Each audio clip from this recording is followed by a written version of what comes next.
Tertúlia. O meu boa tarde aí a todos. Hoje é dia 1º de março de 2014, sábado. Esse é o verbete de número 2948. Ele tem 6 páginas, 51 logias e 15 máximos. O tema é intelectualidade estéril, da especialidade parapatologia.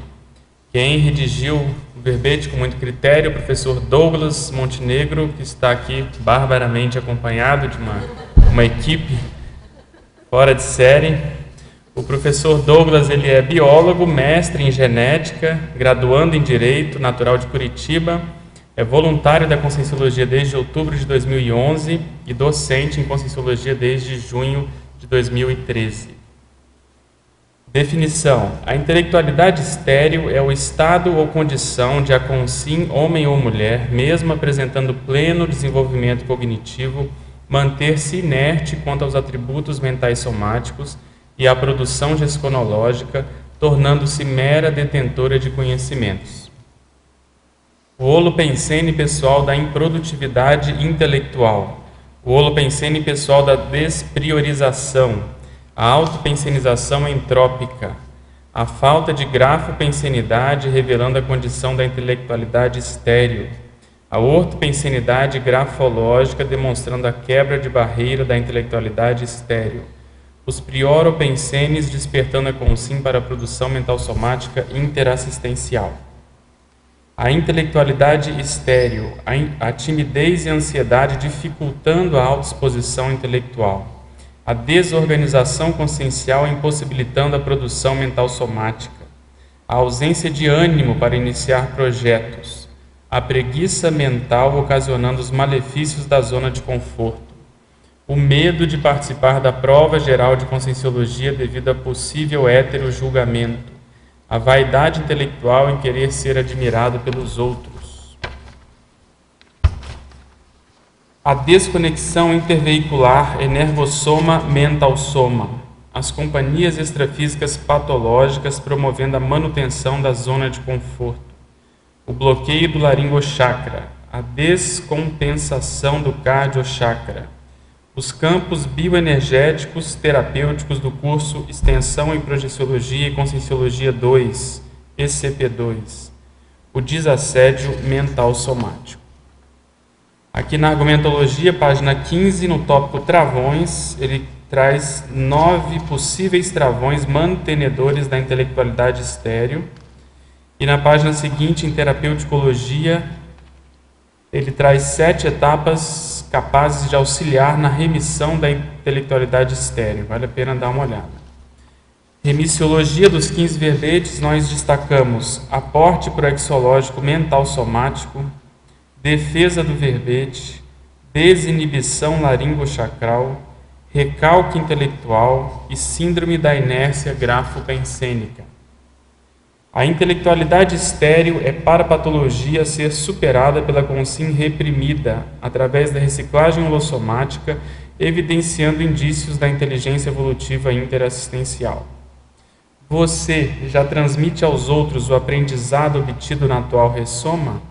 Tem consciência da interassistencialidade gerada pela autoexposição intelectual? E na bibliografia específica, ele traz aqui 3 fontes bibliográficas. Mega análise do professor João Paulo. Desorganização, despriorização, estagnação, cognição, erudição, bloqueio, agenesia, vanidade, esterilidade, improficuidade, improdutividade, autoassedialidade, mental somaticidade, heterocriticofobia, teaticofobia, egomania, grafologia, teoriologia, gesconologia e atributologia. Então vamos passar aqui para as perguntas, mas antes da gente começar, seria bom, Douglas, você dar uma geral aí do porquê desse verbete, o que te inspirou, o que te levou a produzir esse verbete. Bom, boa tarde a todos. O tema desse verbete ele surgiu no começo do ano passado. E a escrita do verbete, assim como de um artigo, foram fruto de 2 anos de autopesquisa que eu realizei, né? Eu me peguei nessa condição de intelectualidade estéril. Aí a escrita fez com que eu começasse a superar essa condição, né? Então foi uma autopesquisa minha. Legal. Ao verbetógrafo professor Douglas, em Estrangeirismologia, página 12, poderia falar sobre o que Dosset disse como terapêutica para a condição da intelectualidade estéril? Sim, essa expressão em latim, eu encontrei ela no livro, se eu não me engano, da professora Malo Balona, Autocura através da Reconciliação, que quer dizer quem ensina, aprende, que é bem a questão da teática, né? Da autoexposição. Okay. Patologia, página 12, final da 3ª linha. Como reverter a preguiça mental que ocasiona os malefícios da zona de conforto? Olha, o primeiro passo, a pessoa que se encontra na condição de ter preguiça mental, o primeiro passo é identificar que ela está nessa condição, né? A partir disso, ela saber por que ela quer superar esse ponto. Eu quero aprender uma nova língua, eu quero fazer um curso de faculdade, eu quero reciclar algum ponto assim, né? A partir disso, ela vai entender que é necessário dar um primeiro passo, né, para sair dessa condição. Então, se você quer superar a preguiça mental que está ocasionando a zona de conforto, ou seja, aquela preguiça gostosa, assim, né, eu estou bem aqui, não preciso mais sair do lugar. Então, você se dá conta que você não está tão bem assim. A zona de conforto é patológica, né? Apesar de parecer ser confortável, pelo próprio nome, ela é patológica. Então, você tem que se mexer, né? Tem que entender que você está em subnível, que você pode fazer mais. Em Fatologia, página 13, final da 3ª linha. Como funciona na prática o poliglotismo inútil? O poliglotismo inútil. Esse foi um ponto que eu percebi no ECP1 que eu fiz, né? Eu, inclusive, perguntei para o professor. O professor não entendia essa questão do poliglotismo ser útil, né? Como que, multidimensionalmente, ele pode ser útil? Aí me veio a explicação, que o poliglotismo quando você começa a aprender novas línguas, você começa a entender como outros povos pensam, como eles estruturam o pensamento, e você acaba abrindo os caminhos para se comunicar com pessoas que têm essa condição de outra língua, né? E esse é um primeiro passo que eu vejo, bem rudimentar ainda, para o conscienciês, que é a comunicação global, né? Então a pergunta foi, por que é inútil? Como funciona na prática? A pessoa aprendeu várias línguas, ela tem facilidade em entender raízes latinas, gregas, só que ela não utiliza para nada. Ela não faz uma tradução, não ajuda alguém que ela vê que sabe falar apenas em determinada língua que ela domina, mas ela não corre atrás para ajudar essa pessoa. Então, eu vejo que isso na prática pode ser um diagnóstico mesmo da intelectualidade estéril, né? Sim. A pessoa ela domina vários idiomas, mas você não vê uma produção a contento, né, daquilo, seja na parte de tradução, seja na escrita, seja como for. Realmente é uma forma de diagnosticar, né? Em Ciclologia, página 14, poderia esclarecer sobre o ciclo vicioso das autorrepressões? Sim. Uma análise autopesquisística que eu fiz a respeito dessa condição foi que um ponto que eu precisava superar era a repressão. Aí começou porque eu percebia, né, que a pessoa reprimida, ela está contida energeticamente.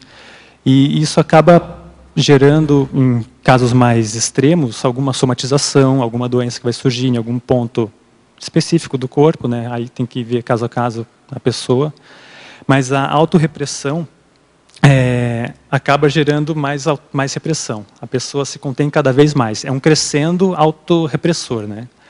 Aí, nisso, é até engraçado que um dos pontos que, inclusive fazendo relação com a fatologia, a respeito do CP2, foi um diagnóstico que eu realizei em mim mesmo e foi confirmado depois pelo Picon, né? Ele falou que eu estava, no meu caso, numa condição de contenção energética. Eu estava muito reprimido.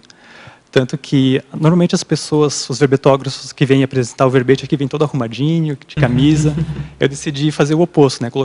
Escolher uma camiseta com uma cor mais chamativa. Despojado, né? Mais despojado, para fazer essa desrepressão, né?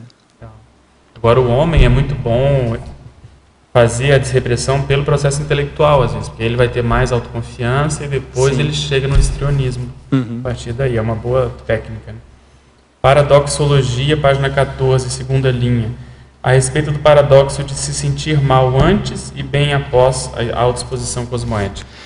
É que a autoexposição, como o próprio professor Valdo fala, é um striptease consciencial, a condição da consciência cobaia, ela se expor cosmoeticamente para os outros, nem sempre é fácil para quem tem uma autoimagem muito bem construída e normalmente errônea, né? A partir do momento que ela começa a fazer acaba se autoexpondo, ela vai mostrando traços da consciencialidade dela, que às vezes ela nem sabia que tinha. São trafares, são trafais que acabam surgindo, né? E a pessoa que começa a falar de si mesma nesse sentido, isso gera um desconforto, né? Você vai estar expondo seus pontos fracos para os outros. O que será que os outros vão pensar de mim depois que eles souberem disso, né? Só que depois que você faz essa autoexposição, você vê o quanto o alívio que isso gera, né? E você acaba se sentindo bem depois. Tem gente que eu conheço que fala que uma das melhores noites que teve de sono foi depois do Consciência Cobaia. É justamente o ápice disso, né? Porque a pessoa ali vai estar numa exposição grande, tem aquela tensão, mas depois tem esse alívio. E aí tem desassédio que é feito, a própria pessoa vê que ela exagerou muitas vezes, né? Realmente isso é um fato.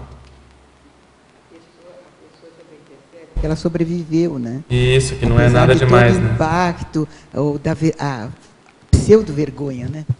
De ter se exposto daquela maneira, ela sobrevive e está bem. Nada aconteceu e ela ajudou muita gente, além dela mesma, né?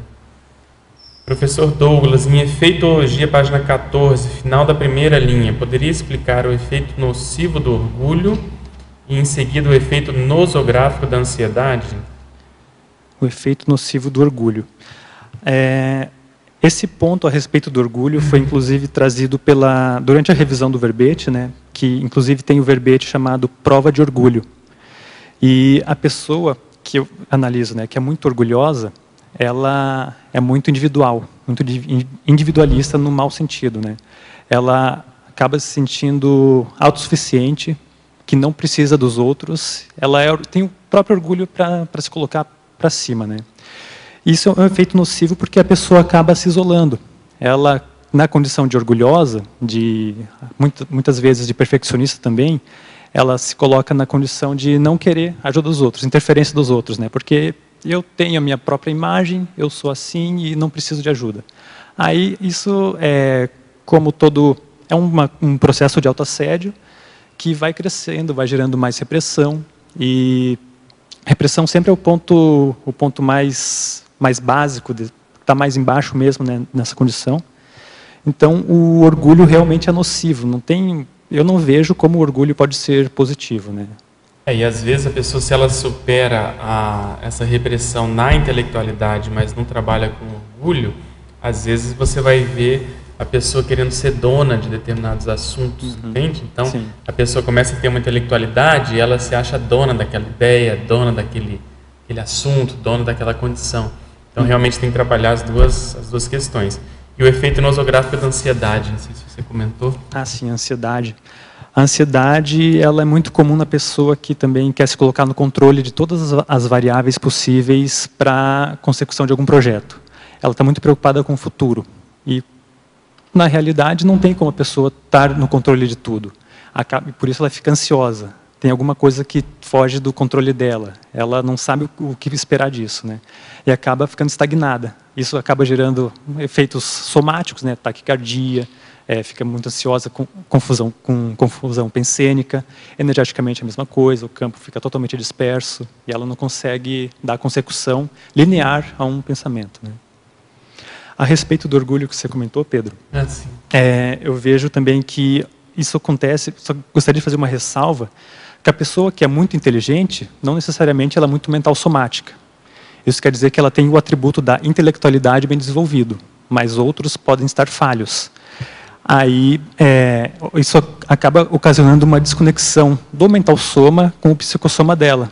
Aí ela cai no processo de egoísmo, de ser dona de ideias, né? Perfeito. Professor Douglas, em Pensenologia, página 12, segunda e quarta linhas, quais as características da autopensenização entrópica, dos criptopensenes e dos picnopensenes? Bom, os criptopensenes são os pensenes relativos à dispersão. Os picnopensenes são os pensenes relativos à timidez. A autopensenização entrópica é o processo em que a consciência, que está na condição de intelectualidade estéril, tem de não conseguir ordenar seus pensenes. Pensamentos, sentimentos e energias. Está tudo bagunçado. Aí não existe linearidade, uma autorretilinearidade ortopensênica, né? Exato. E a intelectualidade na prática, que você está falando, pode ajudar nisso, né? Quando a gente coloca no papel, a gente às vezes acaba ajudando a organizar, né? Porque se a pessoa esperar organizar muito a pensenidade para escrever, às vezes ela não consegue. Então ela pode ir direto para a prática e ela vai ver um efeito na pensenidade.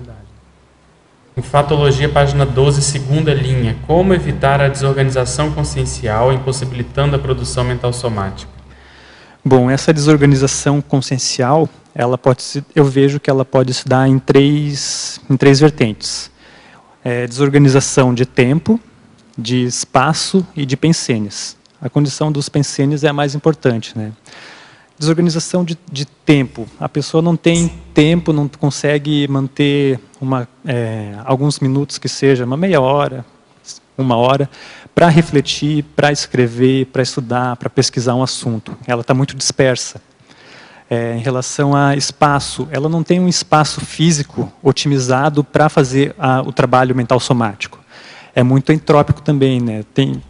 Muitas vezes acontece a ocorrência de bagulhos energéticos ao redor da mesa de estudos dela. Isso acaba atrapalhando muito, atrapalha muito e reflete também na consciencialidade dela, né? Quais as técnicas ou técnica para evitar essa desorganização?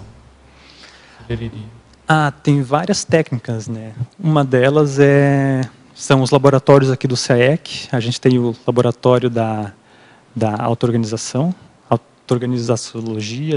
Auto-organização. Isso. Você, a partir da metria da sua consciencialidade, você consegue identificar melhor, assim, através de planilhas, né? Relacionar diversas áreas da sua vida e o tempo que você se dedica a essas áreas. Então, você começa a se disciplinar para montar um cronograma, um horário que você vai tentar seguir ao longo do dia.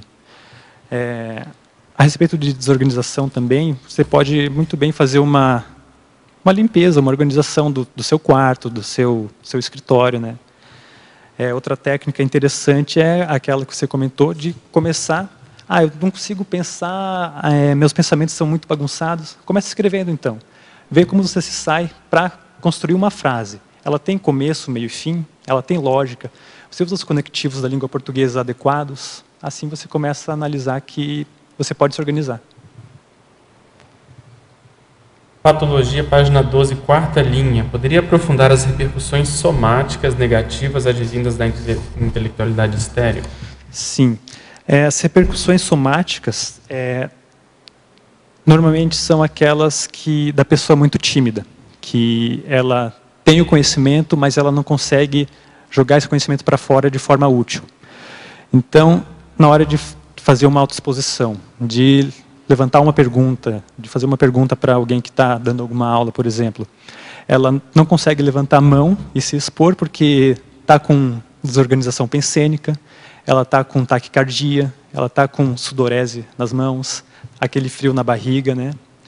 E isso eu vejo que está muito relacionado também com o ponto seguinte daqui da fatologia, que é a postura somática denunciando a intraconsciencialidade introvertida. É a pessoa que fala baixo, que evita o olho no olho, que elas têm uma postura mais curvada para frente, para contenção mesmo, para introversão, né? Seria isso. Professor Douglas, em Efeitologia, página 14, final da segunda linha, poderia explicar como o efeito da superproteção no ambiente familiar propicia a condição da intelectualidade estéril?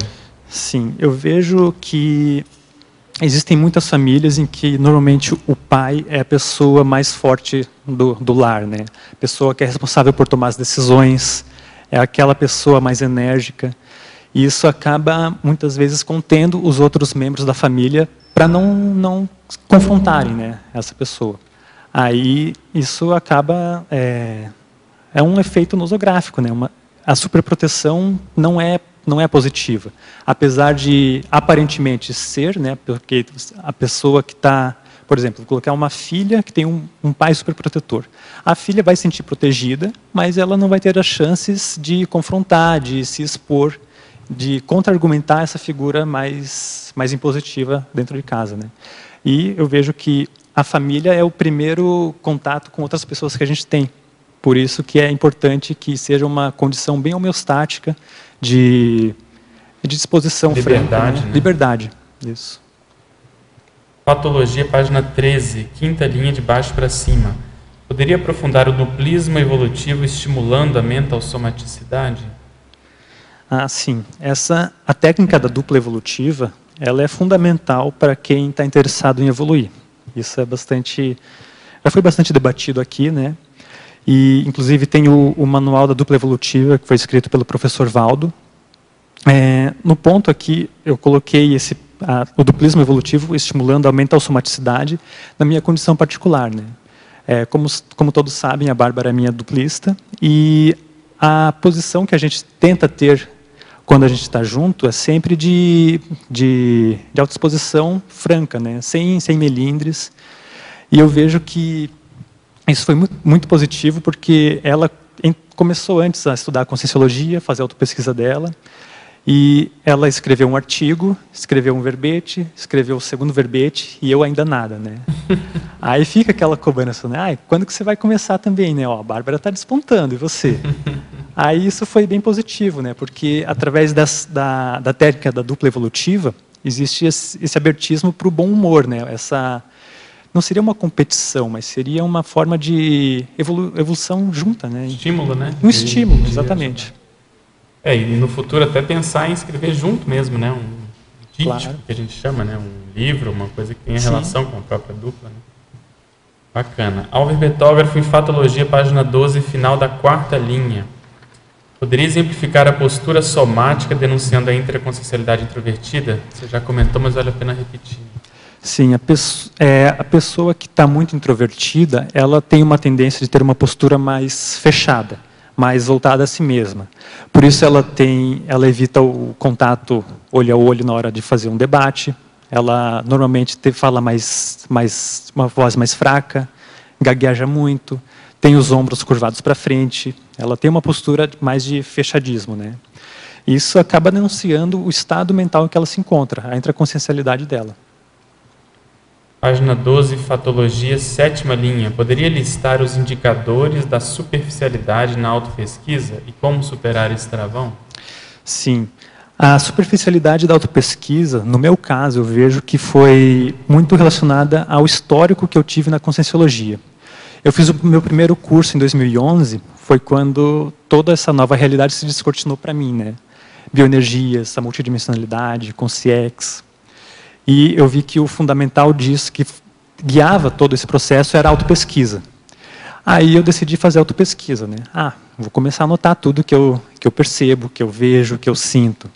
Só que faltava um norte para eu fazer isso de forma adequada, porque eu estava simplesmente fazendo anotações, eu não tinha uma finalidade com aquilo.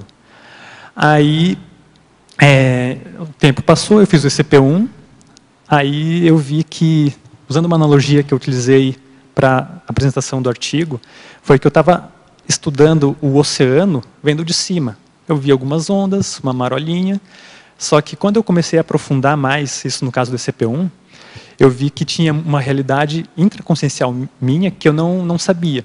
E estava tudo muito disperso, né? E faltava ainda um norte para eu começar a fazer minha autopesquisa.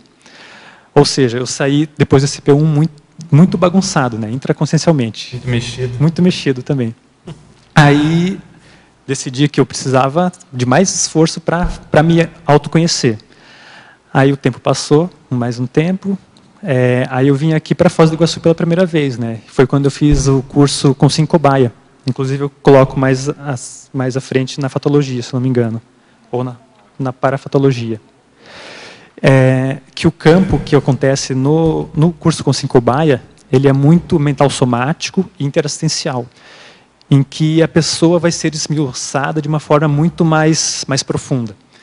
E no final do curso, saí muito mais mexido, mas pelo menos eu consegui vislumbrar um norte, né? Que existe uma lista de trafores, trafares e trafais que surgem nesse curso.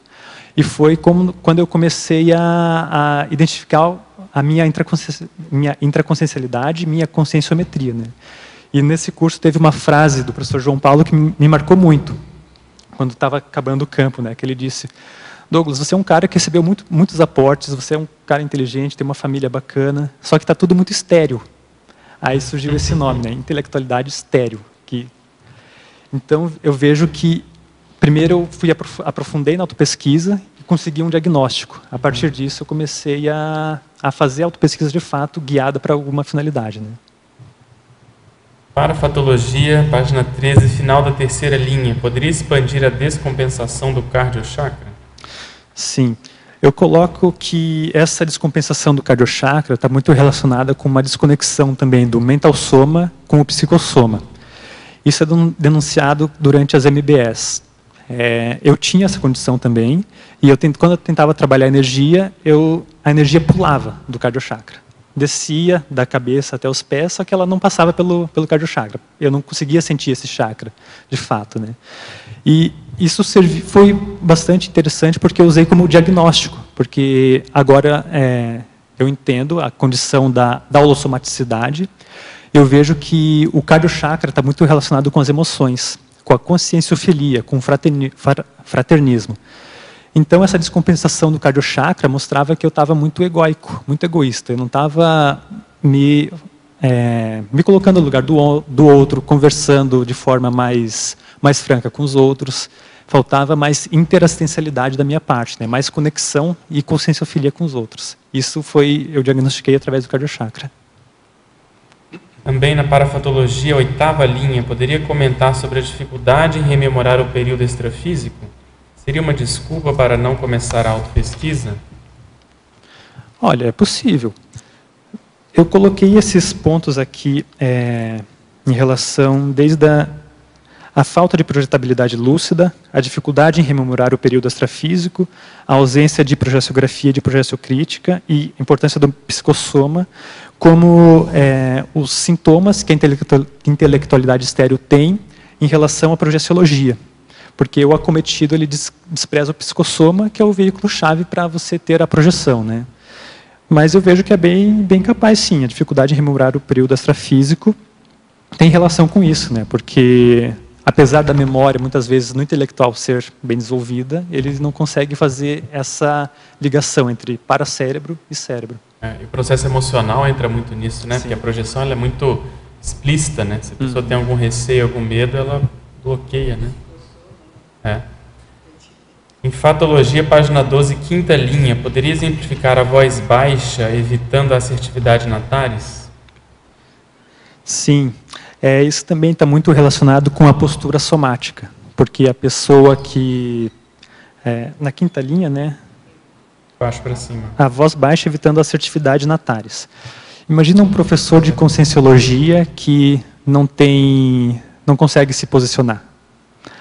É incoerente, né? Porque até para ele chegar à condição de professor de conscienciologia, reciclagens ele tem que ter feito.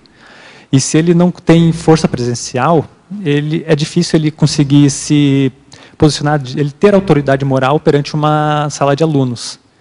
Isso também não só dentro da docência conscienciológica, né? Mas na TARES em si, porque a pessoa que está assim não tem uma força presencial. Ela tenta esclarecer o outro, mas o outro não está nem aí para ela. Ela acaba sendo engolida pelas energias do outro. Agora, a 5ª linha de baixo para cima em fatologia. Poderia aprofundar o medo de ver a autoimagem ruir? Sim. Uma das condições que eu coloco na pessoa que tem a intelectualidade estéril é dela ter uma autoimagem totalmente distorcida de si. Por exemplo, a pessoa que ela é muito inteligente, aí ela acaba se supervalorizando. E acha que a inteligência acadêmica, por exemplo, é só o que basta para ela evoluir. Na verdade, evoluir nem no sentido conscienciológico, né, como consciência. Mas sim ela acaba criando essa autoimagem, que se coloca num pedestal, que ela mesma criou, para ser admirado pelos outros. E aí, quando ela começa a aprofundar na autopesquisa, começa a cair aquela máscara que ela coloca, a realidade que aparece é outra. Aí, por isso que existe esse medo, né? Se eu não me engano, foi na primeira pergunta, a pessoa cria uma autoimagem dela mesma, que está distorcida, mas que ela acha que está muito, muito bonita para os outros. Aí ela tira essa máscara e vê que não é bem assim, né? Tem a ver com isso. Você acabou de falar aqui. Ele pergunta também, na quarta linha de baixo para cima, poderia discorrer sobre a vaidade intelectual em querer ser admirado pelos outros? Isso tem relação direta, né? É isso, né? Em Parafatologia, página 13, primeira linha. Quais as consequências negativas da falta da autovivência do EV profilático? Total, né? Eu vi, durante o período de escrita que eu fiz, pegar o meu caso pessoal, a superação da intelectualidade estéril é você tornar a sua intelectualidade como útil, produtiva, interassistencial. A pessoa que está acometida pela intelectualidade estéril, ela não enxerga isso, ela não vê a importância da evolução, da interassistencialidade. E apesar dela querer se colocar na condição de escritor, ela acaba sendo engolida pelo holopensene da condição que ela está, porque ela não consegue se ter como posso dizer, o autodomínio para ela romper esse holopensene. E a partir disso, através do EV, ela manter a condição homeostática de produção mental somática. Em Parafatologia, oitava linha, por que há tanta dificuldade em rememorar o período extrafísico? Esse é um ponto interessante, né? Porque eu não sou um projetor veterano, eu tive algumas projeções conscientes, e as projeções que eu tive rememoração muito clara delas. Teve umas 3 ou 4 que me marcaram muito, e eu lembro com detalhes o que aconteceu. Só que nem sempre... Veja, eu tenho 29 anos. Eu lembro de 4, 5 projeções que eu tive de forma lúcida. E teve todos os outros dias, ao longo desses 29 anos, que eu provavelmente tive projeções e não rememorei, né? Então, eu analiso que essa dificuldade em fazer essa rememoração se dá muito em relação ao coronochakra, porque ele está relacionado mais com o paracérebro e talvez esteja descompensado também, né? A energia talvez não esteja fluindo. Agora, o próprio condicionamento, né, da vida humana, se a pessoa não está ali, sim. Né, engajada, ela às vezes não fica ligada, né, principalmente na pessoa muito eletronótica, né? Isso. Ela desconsidera esse lado. Tem alguém com microfone? Pois não, tu lá.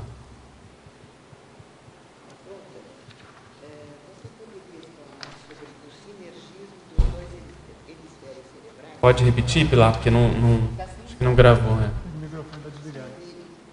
Está ligado? Agora sim.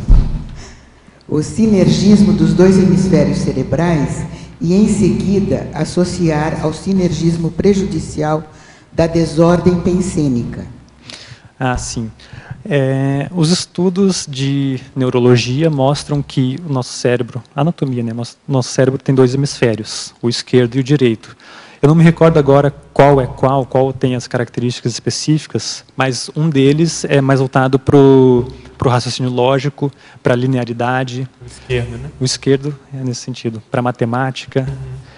O outro, o direito, é mais voltado para o lado artístico da pessoa, muito relacionado com as artes em si, né? Pintura, música, sensibilidade, exatamente.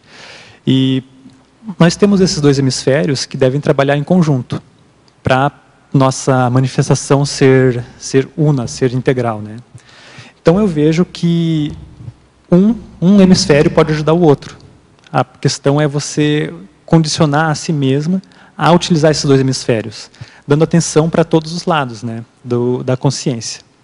Por exemplo, como o Pedro falou, a música é importante. Na condição que a gente tem, na SOCIM, hoje em dia, ela é muito voltada para o emocionalismo, mas você tem que saber dosar, usar o teu discernimento para não cair no lado negativo de cada um deles, desses hemisférios, né?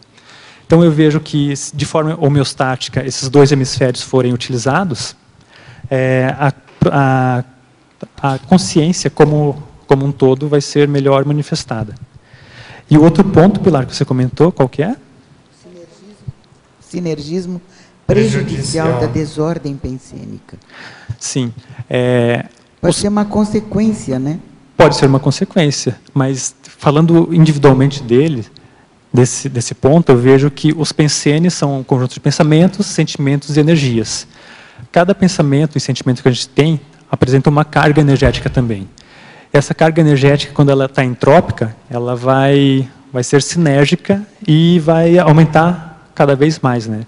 Por isso que a desordem pensênica é um fator muito, muito, muito claro na pessoa que está com a intelectualidade estéril. Seria isso. Tá, obrigada. Da página 13, em teoriologia, você pode explicar um pouquinho da importância do 1% de teoria e 99% de prática na profilaxia dos circumpensenes e de todas aquelas hipóteses que geralmente a pessoa que tem uma intelectualidade estéril cria e fica vivenciando as hipóteses, vendo qual que é melhor, em vez de ir para a prática e pegar aquilo e readicionar dentro das teorias que ela está formulando. Sim. Então, essa teoria de 1%, a importância do 1% da teoria e 99% de prática, ela tem relação também com o megapensene o megapensene trivocabular que eu coloco, que é evolução requer teática, teoria e prática, né? A conscienciologia, ela é, então, 1% teórica, você vai adquirir os conhecimentos, a base de tudo que você vai vivenciar, só que falta o 99% da prática. Você colocar a mão na massa, você começar a se pesquisar, fazer suas reciclagens, trabalhar as energias, né? O intelectual, ele tem muito disso. Ele fica muito voltado na teoria, como você comentou, né? Se eu não me engano, era Einstein que ele conseguia elaborar pensamentos de uma forma muito, muito, muito curiosa, né? Tem gente que até que disse que ele ficava muito descoincidido de mental soma, né? Ele conseguia ter uma imagem daquele pensamento de uma forma tridimensional e depois ele conseguia expressar em palavras aquilo que ele estava sentindo, né? Que ele estava pensando. Então eu vejo que é isso. Você tem que saber a teoria, mas não adianta só saber a teoria, você tem que se aprofundar na prática também, né? Não sei se foi isso que você perguntou. Acho que é por aí. E tem uma coisa que eu reparo em quem apresenta essa condição é outro ponto que você colocou, da importância do psicossoma. Sim. Que geralmente a pessoa, o mental soma de perninhas, então ela não valoriza que através do desenvolvimento do psicossoma que você vai aurir as experiências mais úteis para você conseguir realizar as teorias, as teáticas, as GESCONs, que vão ajudar os outros. Exatamente. O psicossoma nessa condição acaba sendo negligenciado. A pessoa despreza a sociabilidade, a afetividade, a conscienciofilia, o ato de ter amigos, de sair, de ir para o cinema, de namorar. E ela fica muito fechada nela mesma, nos livros, na pesquisa que ela está fazendo. E isso, se for, claro, tem o lado positivo e negativo, mas se for muito extremado, fica negativo, a pessoa acaba desenvolvendo ali um autismo consciencial, né? Ela está fechada nela mesma, quer aprender as coisas só para ela mesma.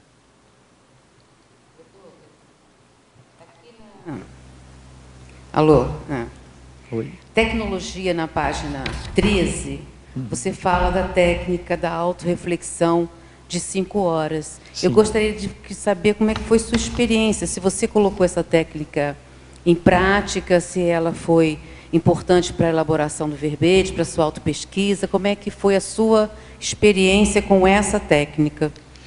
A técnica da autorreflexão de 5 horas consiste na pessoa ficar 5 horas refletindo sobre alguma situação, né? Ela, sozinha, fazendo essa reflexão. Eu não cheguei a aplicar essa técnica nas 5 horas totais, né? Eu, apesar de ter alguma certa facilidade em fazer essa introspecção, essa autorreflexão. Eu não cheguei a prolongá-la por 5 horas. Mas eu vejo que é fundamental você ter um ambiente que você possa ficar numa condição positiva, um ambiente com um holopensene homeostático. Você trabalha suas energias, você faz um autodesassédio nessa condição. Você começa a pensar com mais clareza. E aí, isso serve para você começar a limpar a sua pensenidade. Você analisar alguns pontos de forma mais certeira. E é fundamental na pessoa que tem uma desordem pensênica conseguir se dedicar, talvez 5 horas, se não conseguir fazer 5 horas, fazer 3 horas, 1 hora. A gente tem o laboratório da imobilidade física vígil aqui, né, que pode ajudar muito nisso. Mas eu vejo que a intelectualidade estéril está muito relacionado com a pensenologia. Então é muito importante ter essa autorreflexão para você acalmar seus pensenes. É interessante porque a gente ainda não tem, apesar do professor ter dado uma ideia de fazer um laboratório de reflexão de 5 horas, um lugar para refletir. Nós estamos fazendo 2 laboratórios de 3 horas seguidos, de preferência mental soma ou para direito. Já existe o projeto, já existe o local, agora está no processo de captação de recursos. É interessante ter um espaço especial para isso, porque é como a reflexão às 5 horas, nós estamos sozinhos. É um trabalho interior, não tem uma atuação tão sistemática como nos outros laboratórios da EGPEX, né? Do Amparo. Eu tenho outra pergunta aqui que eu achei muito bom, esse polinômio que você colocou, postura, olhar, voz, gesto. Sim. Esse polinômio, ele é importantíssimo no teatro.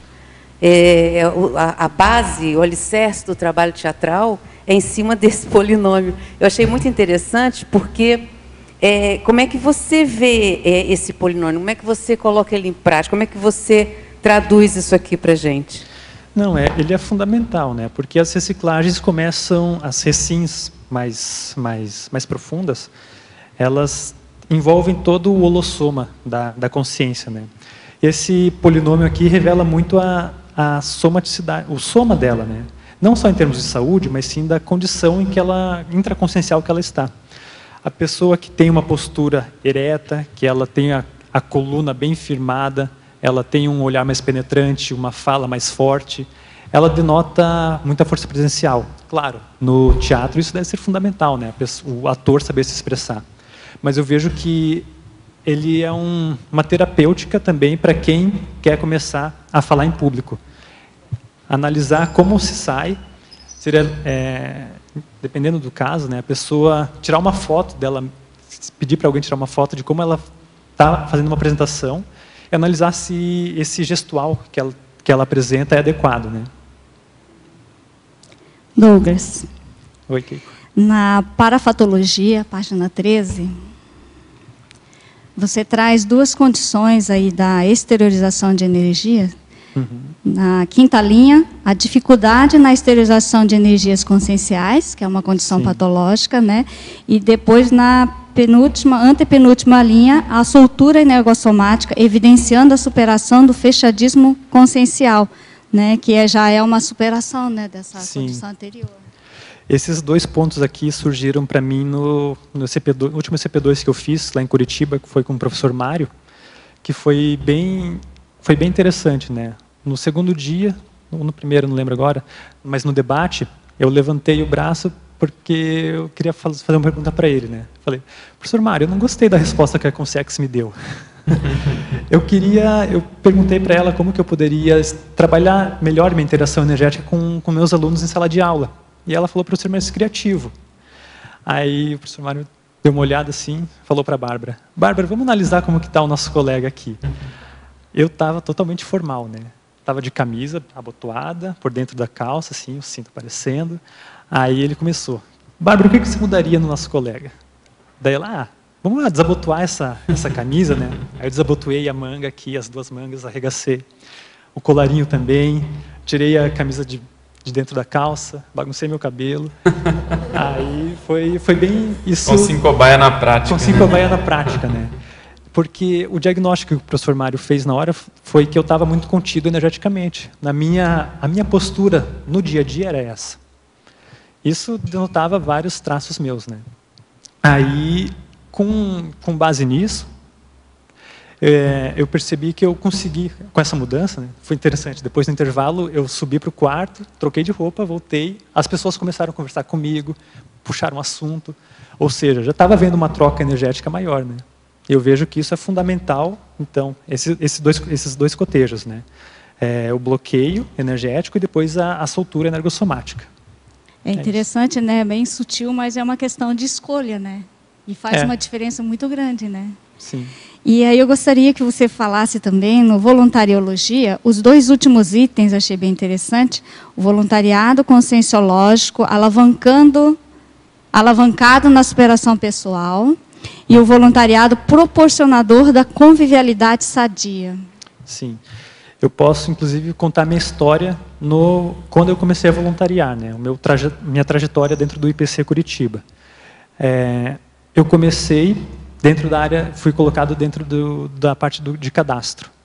Aí eu chegava no IPC, cadastrava as pessoas que tinham chegado em palestras, em cursos. Isso eu com o computador, o IPCnet, acabava e ia embora. Esse era meu voluntariado, super assistencial, né? Pois é, era Os alunos que você estava, energeticamente você estava, né, ali se assimilando e fazendo assistência, né? Só que na condição que eu estava cego para isso, né? Eu sabia tudo na teoria, na prática era outra coisa.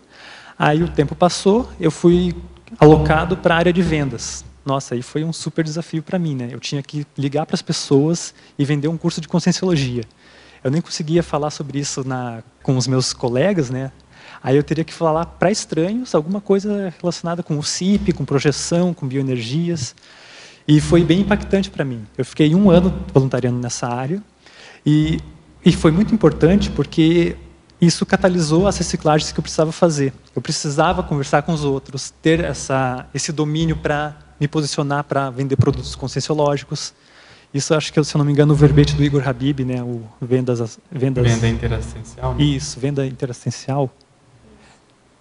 Isso ele fala também. E depois disso, quer dizer, na verdade, durante essa etapa na equipe de vendas lá do IPC Curitiba, eu percebi que eu estava numa equipe. Não era eu com o computador cadastrando os alunos, né? Aí a gente fazia o telemarketing em dupla. Isso ajudou bastante, né? Enquanto um trabalha energia, o outro faz contato com os alunos, com futuros alunos, faz o desassédio. E isso me ajudou a trabalhar muito pontos que eu precisava trabalhar. E esse ponto também do voluntariado ser em equipe também foi fundamental para eu começar a trabalhar meu cardiochakra, meu psicossoma, para eu desenvolver meu lado mais social. Agora eu estou numa área do voluntariado que também está me ajudando bastante, que eu estou no técnico científico. A Bárbara, inclusive, falou, né? Não, você é técnico científico, você não está no técnico científico. Porque é a minha postura, né? E eu vejo que agora eu estou utilizando isso, essas reciclagens que eu fiz no voluntariado, estão me proporcionando uma desenvoltura melhor dentro da área que eu estou atuando agora. Ampliando ainda mais o teu trafor, né? Da Sim, intelectualidade. Exatamente. Muito bom. Você está na docência também, né? Acho que a docência ajuda um pouco nessa... A docência é fundamental, né? Douglas, Oi. aqui no B, Fatologia, página 13, Sim. 3ª linha. Você poderia ampliar o poliglotismo inútil? Eu acho que essa foi a primeira pergunta que a gente recebeu aqui, né? Eu não estava aqui. Mas é a condição da pessoa, o poliglota, que ele tem facilidade de estudar línguas, ele é uma pessoa inteligente, ele entende como que ocorre a estruturação de palavras em outras línguas, no latim principalmente, que é a base de vários outros idiomas. Pessoa que tem facilidade em inglês, em francês, em alemão, só que usa isso não de uma forma assistencial, mas sim egoísta. Ele acaba usando isso para aumentar a intelectualidade, né, e não para ajudar os outros. Por isso que eu coloco como inútil. É útil para a pessoa, num fundo mais egóico, mais egocêntrico, mas não ajuda na interassistencialidade. Você desenvolver o conhecimento de outras línguas para entender outros povos, outras culturas, isso expandir o seu seu rol de assistidos também, né? Douglas. Como você poderia orientar os assistidos com essa facilidade no poliglotismo? Qual seria a melhor forma de aplicar assistencialmente? Como você vê isso? Bom, na minha casuística pessoal também. Teve uma vez que eu estava num congresso de genética, aqui em Foz do Iguaçu, mas eu ainda não conhecia a Conscienciologia, né? Eu fiquei hospedado num hostel. Hostel, acho que muitas pessoas sabem, existe uma troca assim de conhecimentos, porque muitas pessoas de países diferentes ficam hospedadas em hostels, né? Aí apareceu uma pessoa, era uma mulher, ela estava nos 40 anos, e ela falava inglês só. Eu falo inglês, né, fluentemente. Falava fluentemente, agora eu estou perdendo um pouco a fluência, né? Mas enfim, ela queria saber onde era o banheiro. Ela perguntou para mim em inglês, né? Onde que é o banheiro? Eu falei, o banheiro é ali. Foi um primeiro passo para fazer uma assistência. Então eu vejo que a pessoa que se predispõe a isso acaba alcançando, a assistência dela acaba alcançando níveis que ela nem imagina. A partir de uma tradução, a IAC, né, trabalha fora do Brasil, a tradução em livros da Conscienciologia para fora, os cursos que são dados fora do país, né, de países de língua portuguesa. Os estrangeiros que vêm aqui, né, pessoas às vezes traduz de ouvido ali, no ouvido. Seria nesse sentido. Essa assistência, né, por mais que você fale algum idioma, ou pelo menos já entende alguma coisa, possa dar esses primeiros passos, né, principalmente para os estrangeiros que vêm até aqui, para conhecer o CEEC em geral. Muito bom. Douglas, a gente pode expandir isso para uma polimatia inútil? E que eu já vi em vários locais, no Rio, em São Paulo, aqui, são pessoas que elas têm um conhecimento muito avançado de determinado assunto e elas não chegam a ensinar ou a escrever sobre aquilo. Sim. Pode falar um pouco sobre isso? Esse é um perfil de consciência que eu vejo que tem a intelectualidade estéril, né? Que seja em idiomas ou outras áreas do conhecimento. Também eu coloco na paradoxologia o professor universitário, muito graduado, que não é didático. Ele acaba se especificando tanto dentro da área de conhecimento dele, que ele não... que é difícil para ele, por tanto estudar, por tanto pesquisar, é difícil ele chegar numa sala de aula e expor com clareza o que ele pensa, né? Eu tive alguns professores assim na faculdade de biologia, e é bem interessante, né? Porque dá para ver que o cara é um crânio, é super inteligente, mas a didática dele é péssima, é fraca. Ele não consegue alcançar os alunos, não consegue envolver os alunos, se importar com os alunos a ponto de querer ver que eles cresçam junto, né? Nesse sentido. Você já chegou a verificar se essas pessoas que tinham a polimatia, elas tinham consciência de que elas sabiam muito? Sim.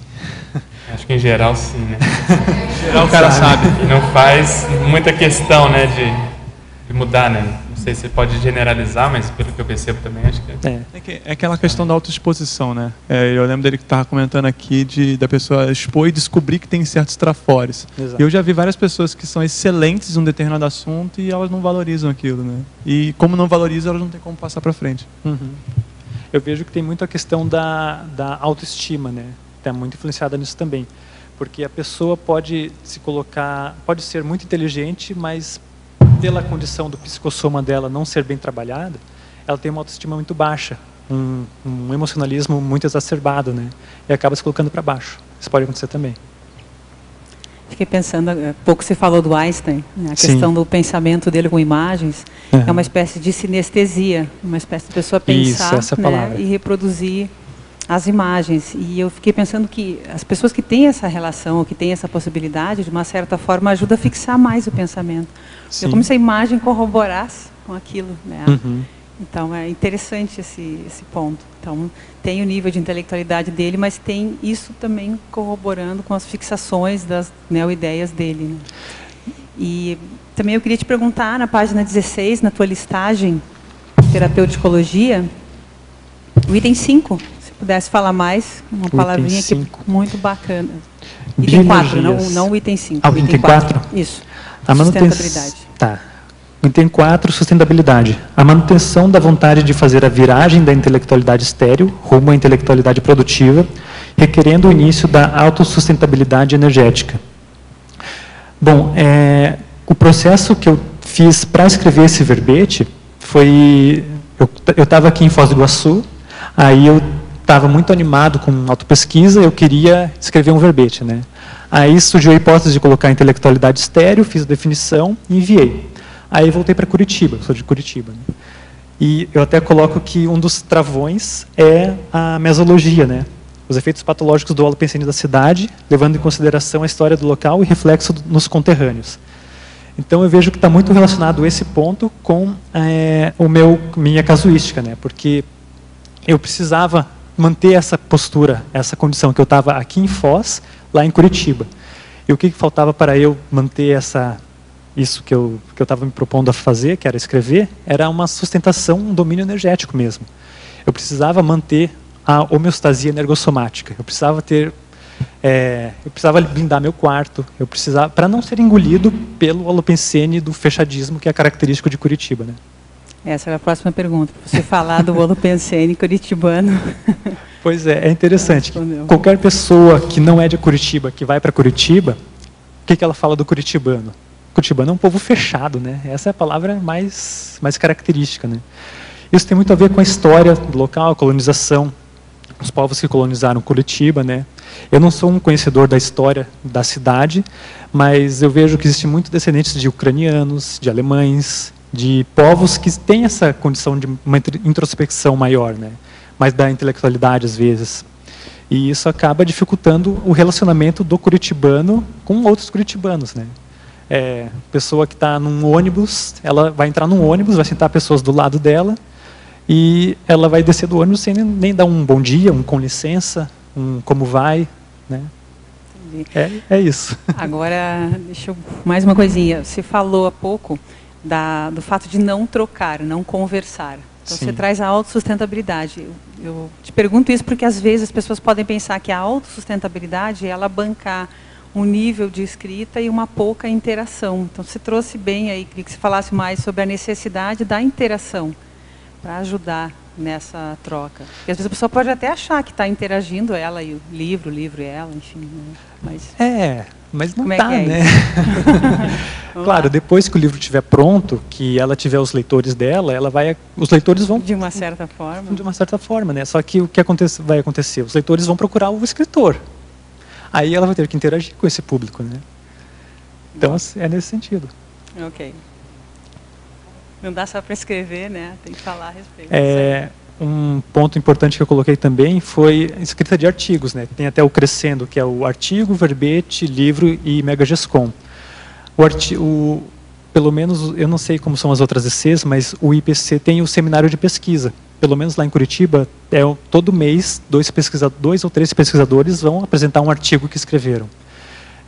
Eu tive a sorte de, semana passada, eu ser um dos apresentadores. E eu coloquei justamente esse artigo que eu escrevi, Síndrome da Intelectualidade Estéreo.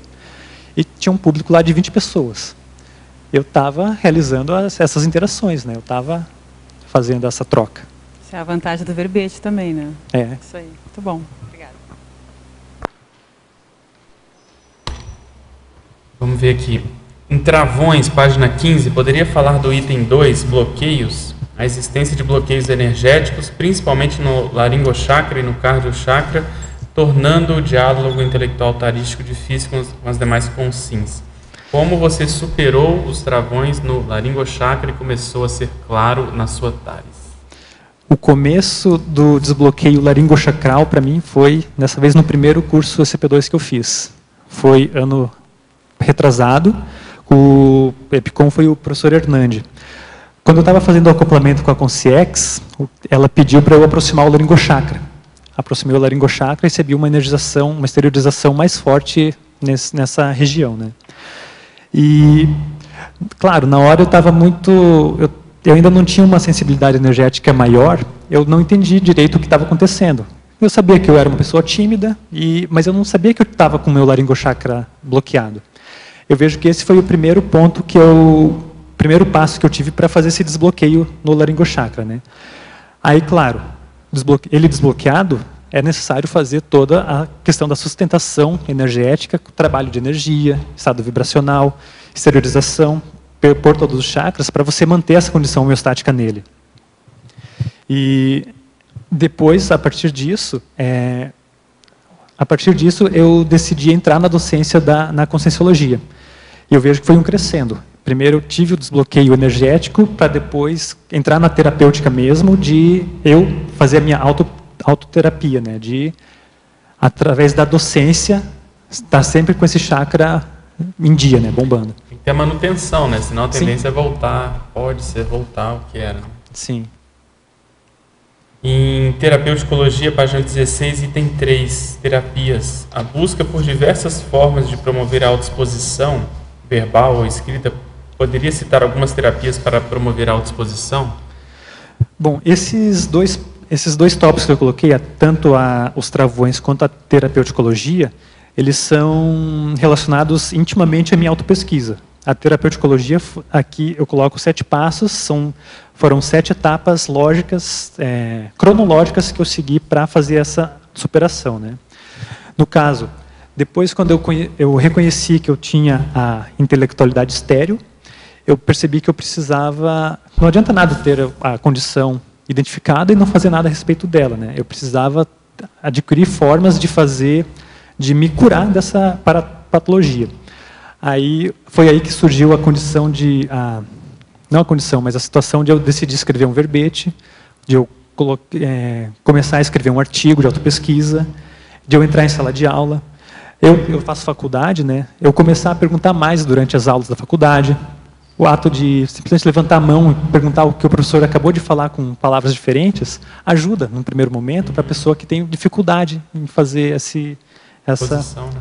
Isso, a exposição. Estava até curioso, você pode falar um pouco sobre esse processo profissional seu? Você é mestre em genética, né, biólogo, e agora está estudando direito. Sim. O que te incentivou a fazer essa mudança? Já que nós estamos aqui, não é? Sim. O meu perfil, ao longo da minha vida, sempre foi muito voltado à pesquisa, ao estudo. Isso levou um lado eletronótico meu, mas levou isso a surgir. Eu decidi fazer ciências biológicas na faculdade e depois seguir para o mestrado. No mestrado, eu fiquei muito tempo lendo artigos científicos afins da minha área e pesquisando no laboratório, fazendo os experimentos. Eu e os Eppendorfs, as micropipetas, os reagentes. E isso foi muito positivo porque eu desenvolvi muito alguns traços meus, como a intelectualidade, a logicidade, a minha memória ficou muito boa. Só que aí, profissionalmente, depois que eu acabei o mestrado, eu fiquei meio que em crise, porque eu estava com um título, só que eu não sabia o que fazer com ele. As opções que eu tinha eram seguir no doutorado, para seguir a carreira acadêmica, ou procurar alguma outra forma de trabalho, né? Lá em Curitiba, a condição do pesquisador, do cientista, ela é muito peculiar, porque Curitiba, assim, o Paraná em si não é um polo científico muito forte. As universidades, as faculdades mais fortes estão no Rio, São Paulo e no Rio Grande do Sul, pelo menos na minha área do conhecimento, né? Aí eu fiquei, eu tinha o título, mas não sabia o que fazer com ele. Aí meu irmão, né, ele é advogado, e ele me ajudou muito. Vocês são irmãos? Eu não sabia. Né? O Guilherme é meu irmão. Aí eu recebi muito incentivo também do meu pai e da minha família, como um total, em estudar para concursos públicos. Aí eu aproveitei o Guilherme, meu irmão, e ele, eu tenho aqui material para você, né? Aí eu comecei a estudar direito. Eu gostei muito do que eu estava lendo, né? Aí o tempo foi passando, eu fiz alguns cursinhos para concurso público, só que o direito sempre me chamou muita atenção. Aí, tanto que estava conversando com meu pai, né? Aí ele disse, por que você não faz uma faculdade? Por que você não faz direito, né? Eu, tá bom, vou fazer, né?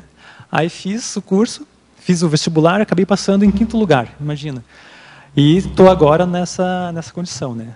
Legal. E nesse meio tempo eu fui aprovado num concurso também para biólogo. Então eu estou nessas em transição, vai e volta, né? Mas eu vejo que essas duas áreas estão se complementando, porque atualmente também dentro da faculdade eu estou num grupo de estudos dentro de bioética. É isso que eu ia falar, tem que ver a interseção no futuro, até profissional, né? Aí eu estou, inclusive, escrevendo um artigo para uma revista da Sesumar, aqui de Maringá, que lida bem com a tutela jurídica do patrimônio genético brasileiro. Eu estou tentando conciliar esses dois pontos. É que amanhã eu vou dar uma aula no Balanço sobre identidade serexológica, interassistencial, e vou falar um pouco dessas interseções holopensênicas ou materpensênicas. E acho isso interessante, por isso que eu te perguntei, da biologia com o direito. O ideal é você ver um elemento comum aí depois. O interessante nisso também é que, numa conversa com o professor Valdo, né, ele atentou para a curiosidade dele estar numa área em que é preciso se expor, e se expor de forma clara, direta. E ele acabou indo justamente para uma área que era onde ele sentia mais dificuldade. Também tem ajudado bastante. Né? Sim, eu estava começando. Foi a primeira vez que eu vim para Foz, saí do Consincobaia todo mexido. Aí decidi, vou conversar com o professor Valdo, né? Naquela época que ele ainda fazia os atendimentos assim, pontuais, individuais. Aí eu contei para ele, professor Valdo, eu sou um cara que tem mais dificuldade em me expressar e tal. Daí ele, o que você faz? Bom, eu estou estudando direito agora. Aí ele deu risada assim, né? Inclusive meu primo estava junto, ele olhou para saber o que o professor Valdo estava dando risada. Ele disse, você está muito amparado nessa área, né? O advogado é o profissional que tem que mais falar com os outros. Aí começou a terapia, né? E dá para ajudar muita gente também, né? Com Douglas. Alô, Douglas. Oi. Parabéns pelo verbete, me identifiquei com várias questões aqui. Minha pergunta é em antagonismologia. Queria entender melhor o antagonismo intelectualidade e consciencialidade. Em que página que está? Página 14, antagonismologia. Sim.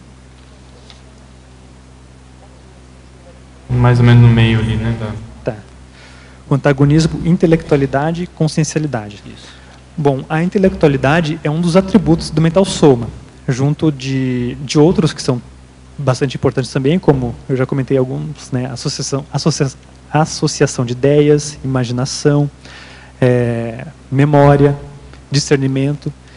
E a pessoa que é muito intelectual, ela acaba, se ela for para um extremo mais patológico da intelectualidade, ela deixa de lado a consciencialidade.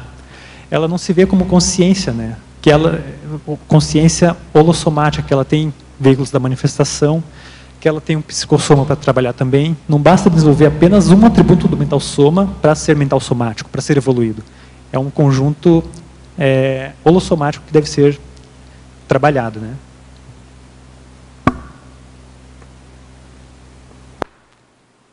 Em tecnologia, página 13.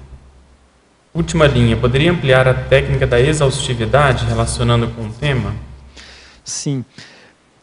Durante a elaboração desse verbete, eu ingressei dentro de uma oficina lá do IPC Curitiba, que era do fichamento bibliográfico dos livros do pesquisário que a gente tinha lá, que a gente tem lá, né? Aí eu vi que um dos pontos que era trabalhado era muito a exaustividade. Você pegar um livro e fazer um fichamento dele de estrangeirismologias, de figuras, de gráficos, enfim, de várias variáveis dentro de um livro, né? Isso ajuda muito a você desenvolver o detalhismo, que é também um atributo mental somático, né? Que em sinergia com outros pontos pode ajudar no desenvolvimento mental somático como um todo. A própria produção de mais verbetes, né? Ser mais exaustivo nesse sentido, sim, ajuda. Né? Binomiologia, página 14, primeira linha. Poderia ampliar o binômio discente-docente? O binômio discente-docente. Bom, o discente é o aluno, o docente é o professor. Nesse caso, que eu coloco aqui, na condição, fazendo uma relação com o tema intelectualidade estéreo, a terapia para essa condição é a sala de aula, uma das terapias, né? Aí você vai se colocar na condição de professor para auxiliar os alunos, os discentes, né? E assim vão interagir. Página 14, também trinomiologia, final da primeira linha. Poderia expandir o trinômio leitura, escrita e debate? Sim. Esse é um passo a passo, não passo a passo, mas sim, são 3 etapas que ocorrem, pelo menos aqui no tertuliário, né? Para elaborar esse verbete, eu tive que ler outros verbetes. A escrita fala por si só, E o debate é o que a gente está fazendo aqui, né? Debatendo essas ideias. Isso tem muitos intelectuais também que às vezes só escrevem e não tem essa parte do debate, né? Sim. Eles ficam mais na parte de produção quando tem, né? Patologia, página 12, última linha. Poderia explanar sobre a introspecção excessiva dificultando a manutenção da convivialidade sadia? Quando a introspecção é funcional e útil? A introspecção ela pode ser funcional e útil, principalmente na autorreflexão de 5 horas, que é aquela técnica que está também no verbete. Ou na autorreflexão em si, né? Você parar, dedicar um tempo para si mesmo, para fazer uma introspecção, voltar o olhar para si mesmo, para a sua intraconsciencialidade e analisar o que está acontecendo, né?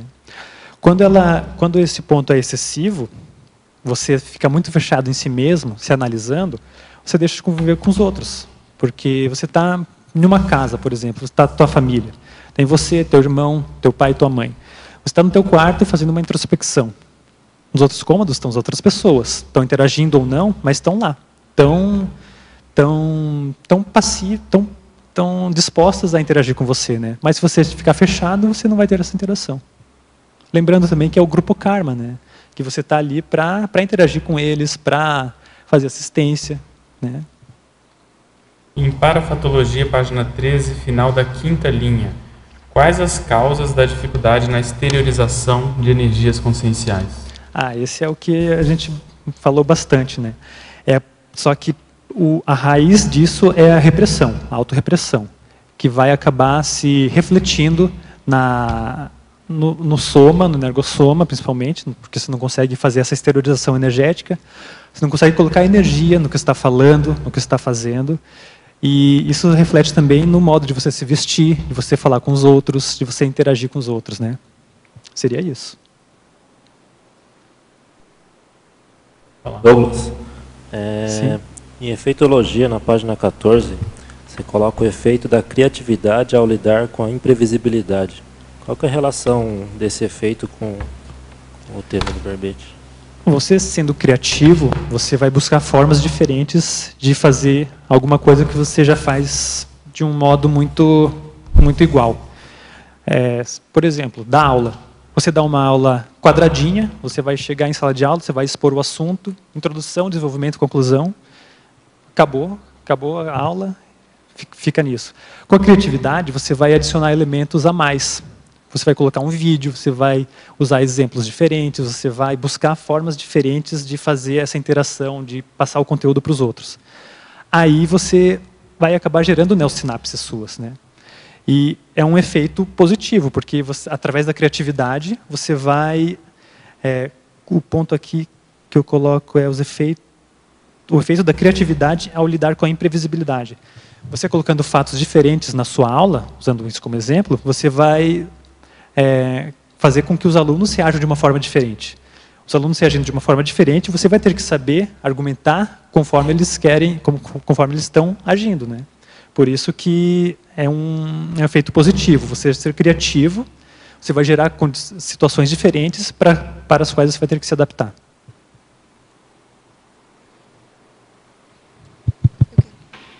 Pode falar. Douglas, aqui na sua vivência pessoal, como que foi a questão da autoconfiança ali na terapeuticologia, na página 16? Como foi aí o processo de aquisição da autoconfiança? No meu processo, eu vejo que a docência conscienciológica me ajudou demais, porque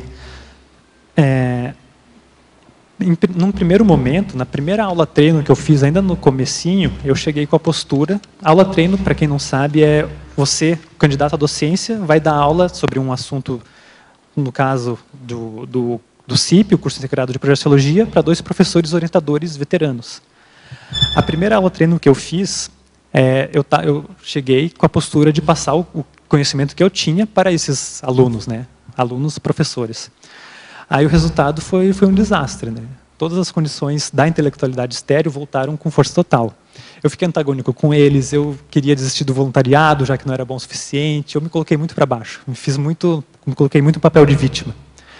Aí, novamente a técnica da dupla evolutiva, né? Eu conversando com a Bárbara... Técnica da dupla é ótima. É fundamental, me ajudou muito. Tem que usar mesmo. Claro. Eu fiz uma autoexposição franca da minha condição e junto a gente chegou à conclusão que eu estava nessa postura, né, de passar para os outros o que eu sabia. Aí o resultado que eu tive com isso foi que eu precisava mudar de postura, logicamente. Aí o que eu fiz na segunda aula treino que eu dei foi me colocar na condição de esclarecer os alunos e não mostrar que eu sei. Aí eu fui aprovado, comecei a docência e os feedbacks que a gente tem depois de cada aula do CIP, foram os 2 cursos que eu dei por enquanto, eles são muito assistenciais porque vão mostrar os trafores que eu tive durante a aula, os pontos a melhorar, e com isso, de uma forma mental somática, eu vou ver o que eu preciso trabalhar e isso vai alavancar a minha autoconfiança. Eu vou, a percepção da possibilidade de progredir e a aquisição de autoconfiança. Eu sei que eu posso ser um professor ainda melhor do que eu sou. Esse que é o ponto que eu quis chegar. Pois não. Douglas, aqui na neossinapsologia, na segunda linha, você colocou as neossinapses essenciais à comunicação escrita e falada. Uhum. Como que você identificou essas neossinapses? Como que elas se formaram para você? Como que foi esse processo? Esse processo, para mim, foi durante esses 2 anos de autopesquisa que eu fiz, né? Ainda continuo fazendo, mas a conclusão desses 2 anos está aqui, que é o verbete, né? Eu precisava desenvolver novas formas de pensar, de construir meu raciocínio para ser claro no que eu estava pensando. Afinal, eu tinha o conhecimento, mas eu não sabia passar esse conhecimento para frente. Eu precisava desenvolver formas de fazer autoexposição, de escrever de uma maneira mais franca, mais autoexpositiva, mais assistencial, mais cosmoética, e também me expor nessa condição, né? Aí eu comecei seguindo aqui na terapeuticologia, eu segui o passo a passo, sendo que as terapias são eu, de fato, escrever e falar. Ou seja, formar neossinapses relacionadas a isso. E foi um crescendo. No caso, levei 2 anos para desenvolver esses aspectos da minha consciencialidade, né? Ah, tá. E aqui nos travões, no item 7, você coloca aqui, para a genética, a autoherança advinda de retrovidas. Sim. Em culturas voltadas à introspecção, à reflexão, ao individualismo, gerando omissões deficitárias ao invés de esclarecimentos. Você chegou a ter retrocognições? Você conseguiu acessar essa informação de retrovidas? Eu acessei essa informação indiretamente. Eu ainda não tive o fenômeno da retrocognição muito lúcido, muito claro para mim. Se eu tive, eu não dei atenção a ele, porque realmente passou batido para mim. Mas um dos pontos que fica bem claro assim é que eu tive muita relação com o orientalismo, com as culturas orientais, né? Principalmente Japão, China. Com certeza eu tive algumas vidas lá. Isso se reflete na personalidade que eu tenho hoje, né? E nessas culturas assim eu vejo que a introspecção é muito forte. Existe também o individualismo, né? Muita competição com os outros. E aí eu coloquei, né? Isso gera omissões deficitárias ao invés de esclarecimentos. A pessoa pode ter todas as informações, os conhecimentos necessários para fazer o esclarecimento, só que ela vê o outro precisando de ajuda e não faz nada. Ela está muito individualista, né? Por isso que eu coloquei a condição da paragenética como um travão. Se não for bem trabalhada, aí acaba piorando ainda mais, né? Mas assim, o que te levou a essas certezas? Assim, quais foram os traços? Como que você fez esse levantamento dessas características que te dão essa certeza dessa vinculação com o orientalismo? Principalmente afinidade. Eu sempre gostei quando eu era adolescente, eu assistia muito desenho animado japonês, lia muitos mangás, os quadrinhos japoneses. Eu gostava muito daquilo, eu gostava de pesquisar a história. Um dos meus livros preferidos nessa época era sobre um samurai. Ou seja, eu vejo que eu tinha muita relação com isso, né? Também tem aquele canal da NET, que é o NHK. Eu gostava de assistir só para ver aquelas imagens, sendo que eu não entendia nada, né? Era em japonês. E eu gostava daquilo. E por isso que eu vejo que eu tenho uma afinidade muito grande com essa cultura. Ok, obrigada. Nada. Agora você vê alguma relação com o processo intelectual do passado? Não digo você, mas a esterilidade sendo, às vezes, a pessoa que pode ter escrito uma coisa que, às vezes, depois ela se arrependeu, ou ela foi para o ostracismo, enfim, teve algum esbregue do ponto de vista intelectual, e hoje ela tem uma certa inibição por causa desse retorno que ela teve, né? Sim, muitas vezes o bloqueio no laringochakra foi por causa da guilhotina, né? A pessoa ia lá se revoltar contra os outros. Foi direto ao... Aí ela se fecha. Bom, eu não quero mais passar por isso.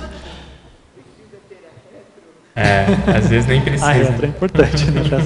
Aqui. Pois não. Na página 13, na fatologia, a intelectualidade com fim egóico em vez de meio assistencial. Quero saber se tem relação com a binomiologia, onde você coloca o binômio egão-orgulho. Em qual linha da fatologia que está? Está na página 13, é a segunda linha. A intelectualidade com final da segunda linha. Com fim egóico ao invés de meio assistencial. Esse ponto, depois você me fala qual que foi o outro item que eu acabei esquecendo agora. O binômio egão... Egão-orgulho. O primeiro binômio. Ah, sim. Relação total, porque a intelectualidade como fim é a pessoa ter o conhecimento, ser o intelectual para ser o intelectual, e não para utilizar isso de forma didática. Ela tem o conhecimento para satisfazer algum egoísmo dela, né? Ela está muito voltada à forma e não ao conteúdo em si, né? E o binômio egão-orgulho, sim, é o retrato disso, né? Aqui na página 12, você coloca que como antônimo da intelectualidade estéril, a polimatia proexológica, ali na antonomologia, né? Uhum. Você podia expandir o que seria essa polimatia proexológica? A polimatia é a condição da pessoa ser um polimata, ela ter talentos em várias áreas do conhecimento. Se eu não me engano, era Leonardo da Vinci, que era considerado um polimata da época. Polímata da época, né? E o ideal seria você usar todos esses conhecimentos de uma forma proexológica, utilizá-los para a consecução da sua proex, né? Você ter conhecimento de vários ramos do conhecimento e utilizar isso de forma evolutiva para ajudar os outros. E isso é o antagonismo da intelectualidade estéril, né? Escancaradamente. Agora é interessante, nessa época de balanço, a gente pensar nisso, que essa polimatia proexológica também não pode ser confundida com... que às vezes a gente tem facilidade em várias áreas da proex, né? Em várias linhas, em várias especialidades, e aí a gente cai na dispersão, né? Uhum. Então a pessoa tem que ser boa, pode ser boa em várias áreas, mas tem que ter aquele veio principal, né? Para não cair numa esterilidade, aí no caso proexológico. Uhum. Exatamente. Interessante essa abordagem. Douglas, você na parafatologia fala de duas desconexões, a interveicular energossoma mental-soma e a psicossoma mental-soma. Você pode aprofundar um pouco ambas? Bom, a desconexão entre mental-soma e energossoma se dá no caso da pessoa, um exemplo é a pessoa que é muito eletronótica. Ela vai estudar, vai pesquisar, ela vai entender algum objeto de estudo dela, e isso vai fortalecer muito a intelectualidade dela, e ela vai acabar esquecendo de dar mais atenção ao lado multidimensional do contexto que ela tá colocada, né? Ela vai esquecer de trabalhar as energias. E isso, então, vai causar essa desconexão. Ela não vai sentir as energias, vai ser casca grossa, mas vai ser muito, muito inteligente, né? E a desconexão entre energossoma, entre mental-soma e psicossoma, se dá com a pessoa que tem muito esse traço da intelectualidade, de uma forma negativa, e ela não se relaciona com os outros. Ela é muito fechada em si mesma. Ela não tem o psicossoma mais abalado, assim, mais fragilizado, porque ela não trabalha as emoções dela. Ela não tem uma sociabilidade, ela não tem a interação para desenvolver o fraternismo, o amor ao próximo, né? E isso acaba desconectando o mental-soma do psicossoma dela, ocasionando então essa intelectualidade estéril. É interessante, o Douglas, porque o verbete fala de intelectualidade estéril, mas há muita ligação com a timidez, com a não convivialidade, com a dificuldade de comunicabilidade. Mas é muito comum a intelectualidade estéril em pessoas extremamente comunicativas, extremamente sociais, que convivem muito. Então, não é uma coisa... Isso é interessante porque há uma continuidade, né? De repente, tem intelectualidade estéril 2. Né? Porque... A missão, né? Porque tem uma ligação aí, que eu conheço muita gente que não é tímida, é extrovertida, é comunicativa e tudo, mas tudo é voltado para si mesma. Ela não coloca tudo isso na interassistencialidade. Assim, Anália, eu coloquei um perfil de alguns trafares que podem ocorrer em sinergismo com as mais variadas consins, né? São eles ansiedade, a desorganização, a dispersão, o egoísmo, o perfeccionismo, a preguiça, a vaidade e a vontade débil. Ou seja, a pessoa não precisa ser tímida para ela ser perfeccionista. Ela não precisa ser tímida para ela ser egoísta. Né? E eu vejo que esses traços, quando eles atuam em sinergismo, podem ocasionar, então, a intelectualidade estéril. Perfeito. Eu queria que você aprofundasse um pouco na fatologia, página 13, a 5ª linha. Assunção da identidade intermissivista. Tá.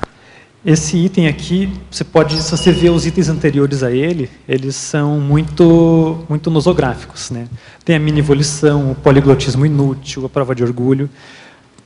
A partir desse ponto aqui, começa a viragem dessa parapatologia, né? Por isso que eu coloquei que o principal é a pessoa, primeiro, assumir que ela foi intermissivista. Ela fez um curso intermissivo. Que ela tem uma proexis voltada aos outros, a interassistencialidade, né? Por isso que eu fiz esse item como o primeiro da condição da viragem da intelectualidade estéril.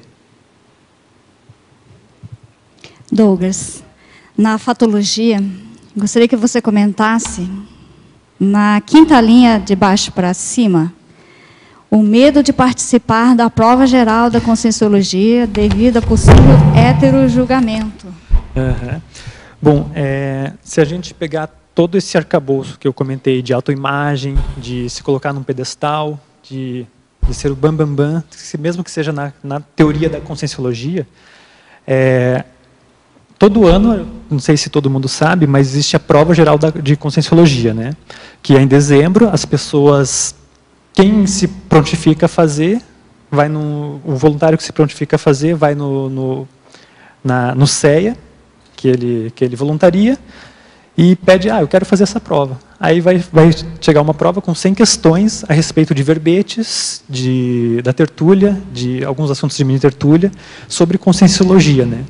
Aí é interessante que eu vejo que são poucas as pessoas que fazem essa prova em si. Lá em Curitiba, a gente tem atualmente, se eu não me engano, 72 voluntários. Nessa última prova, foram uns 7 que fizeram, 10%. Ou seja, claro... E aqui em Foz também é pouca pessoa. O percentual diminui bastante. Claro que você tem que analisar a condição de cada um. Né? Não dá para dizer que quem não faz a prova é a pessoa que não quer se mostrar. Não, às vezes... Você acha que o principal motivo seria... preocupação com a autoimagem? Pode ser. Eu vejo que isso pode ser um motivo muito relevante para a pessoa, né? É interessante porque eu tive esse processo também, mas quando me enfrentei, fui fazer a prova, sabe, a nota não foi lá grandes coisas, mas sabe, a satisfação íntima, né? Pois é. O benefício que, né, isso traz, né? Então, na verdade, a pessoa precisaria experimentar, né? Superar essa condição e experimentar. Né?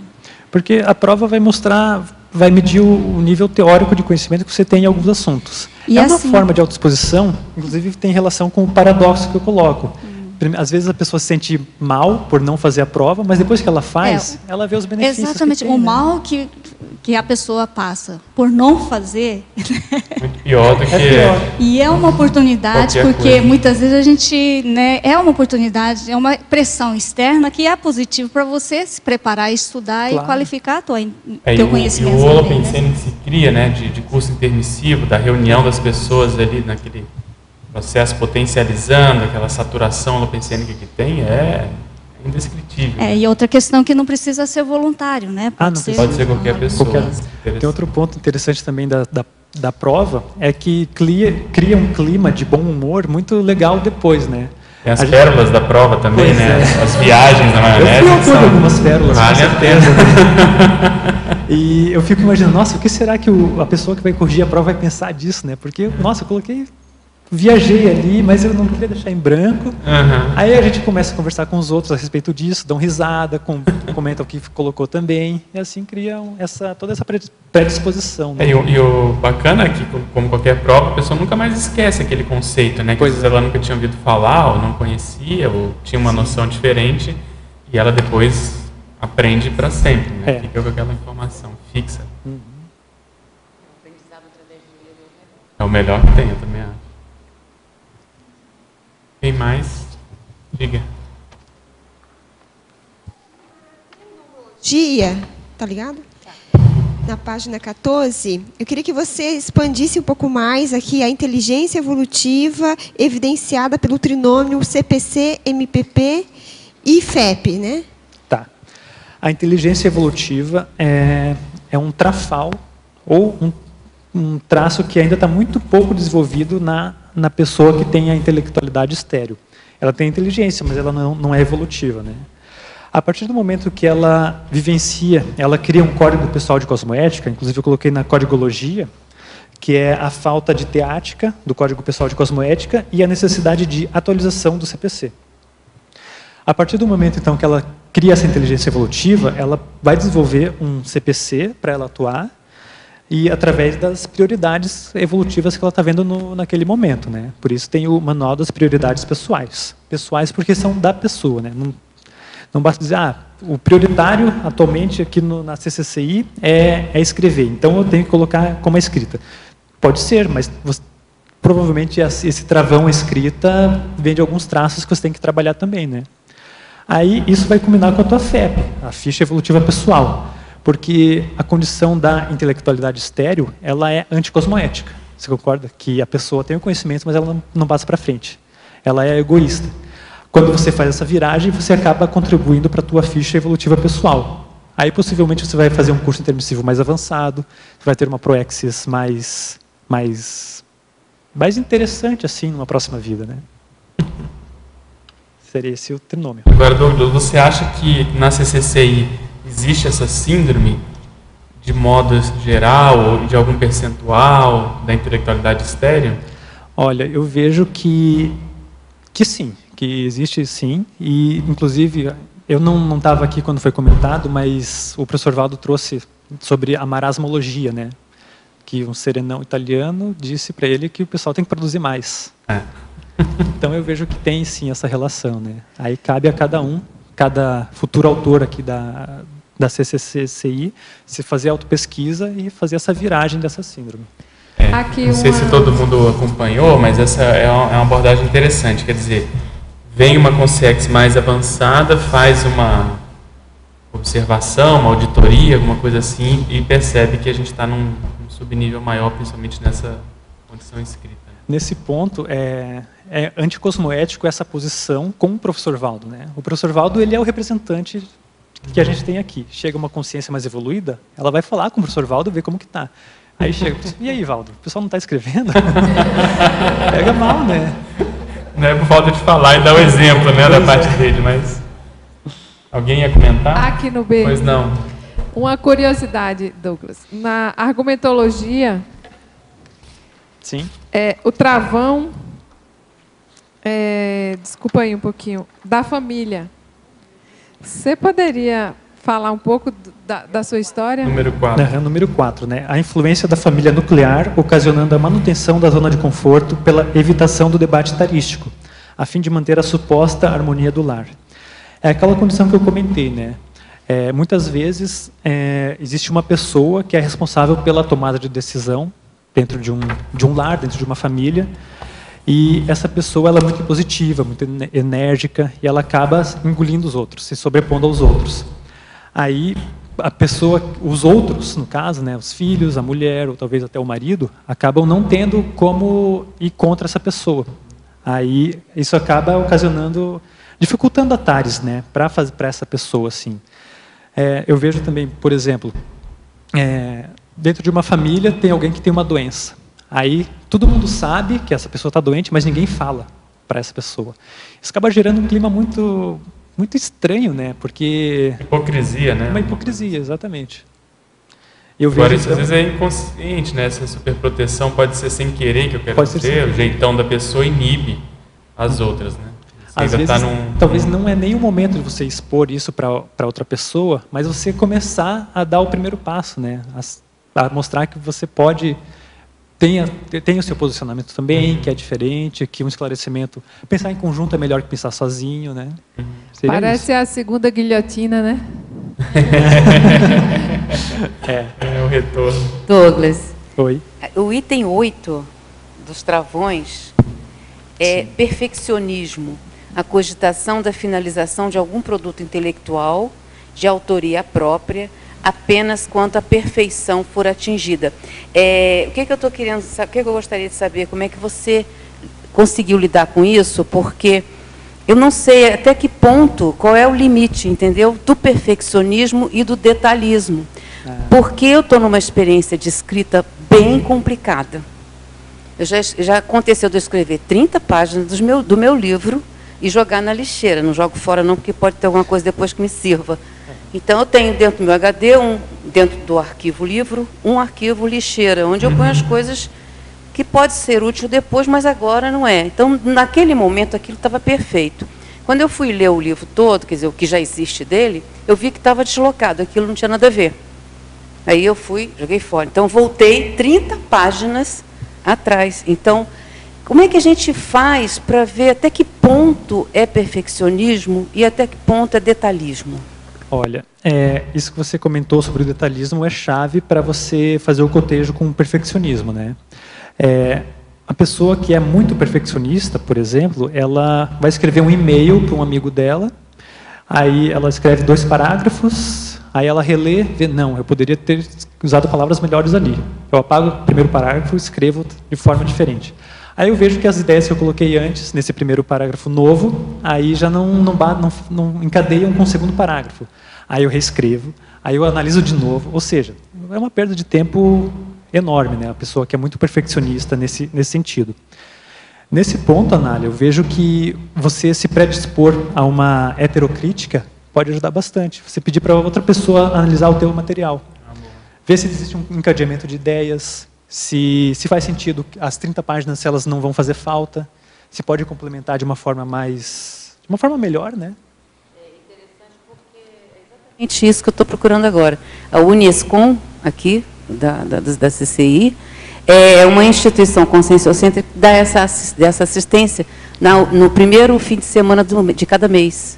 Então, eu vou começar a frequentar justamente para ver se eu consigo... Exatamente. Para esse processo de sair até da esterilidade intelectual, o ideal é deixar a coisa um pouco frouxa, você escrever mais, e depois, quando tiver, né, tanto maior, aí você entra com um crivo, com um olhar. Porque se ficar na hora de escreve, aí lê, aí já fica se censurando, aí a coisa não sai. Dá uma liberdade, vai. Perfeccionismo, então. Isso, eu acho que não seria, aí você já estaria entrando nesse aspecto do item 8, que você fala que não consegue produzir porque a perfeição se censura, né? O fato das heterocríticas nesse ponto são fundamentais, né? A própria escrita do verbete, o primeiro momento que eu fiz, que eu entreguei para a revisão, achei bom, agora está pronto, né? Não precisa mais mexer. Nossa, voltou umas 4, 5 vezes. Ainda hoje vi que tem alguns erros, né, para corrigir. Ou seja, a perfeição não existe, né? Então, vamos entrar nisso. Primeira aula, treino, né? A reação. Eu também tive a mesma reação com o verbete. A Bárbara, minha filha, ela, até comentei com ela, vou escrever mais nada, eu vou desistir dessa porcaria, porque nunca que fica bom, eu não aguento mais esse verbete. Foi o primeiro. E hoje, realmente, depois, né, de vir escrevendo verbete, escrevendo artigo, como é bom, como é boa a heterocrítica, como acrescenta, né? E que estofo interassistencial que tem a a revisão, né, a devolutiva. É fantástico, é uma oportunidade. É impressionante. Na página 15, na exemplologia, você coloca que a intelectualidade estéreo prolongada, ela pode acabar gerando transtornos holossomáticos. Você poderia falar mais sobre eles? Sim, eu coloco aqui, né? A condição de improdutividade mental somática agravada pelo fechadismo consciencial, isso é importante, gerando transtornos holossomáticos. Isso é uma potencialização daquelas condições de desconexão holossomática que eu comentei antes, né? O mental soma está desconectado do energossoma ou do psicossoma. Quando a intelectualidade estéreo já está prolongada, já existe uma desconexão muito grande. E pode ser que não seja possível resolver isso em uma vida. Aí você vai gerar alguns transtornos na próxima ressoma, né? Também nessa atual, mas como na próxima, né? Começo de um monoideísmo, uma parapsicose, pós-dessomática, um autismo. Né? A pessoa ter a grafofobia mesmo, né? Grafofobia. A gente tem casos aqui já discutidos mais ou menos publicamente que é isso. Teve um trauma no passado, foi uma coisa que a pessoa escreveu e hoje ela não consegue retomar a escrita, por mais que todo mundo tente ajudar. Né? Sim.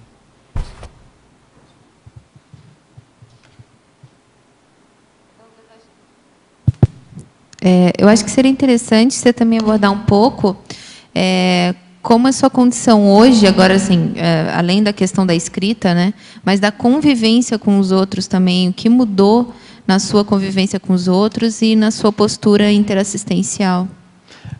Acabei de olhar aqui para trás, eu vi que uma aluna minha do segundo CIP está aqui, né?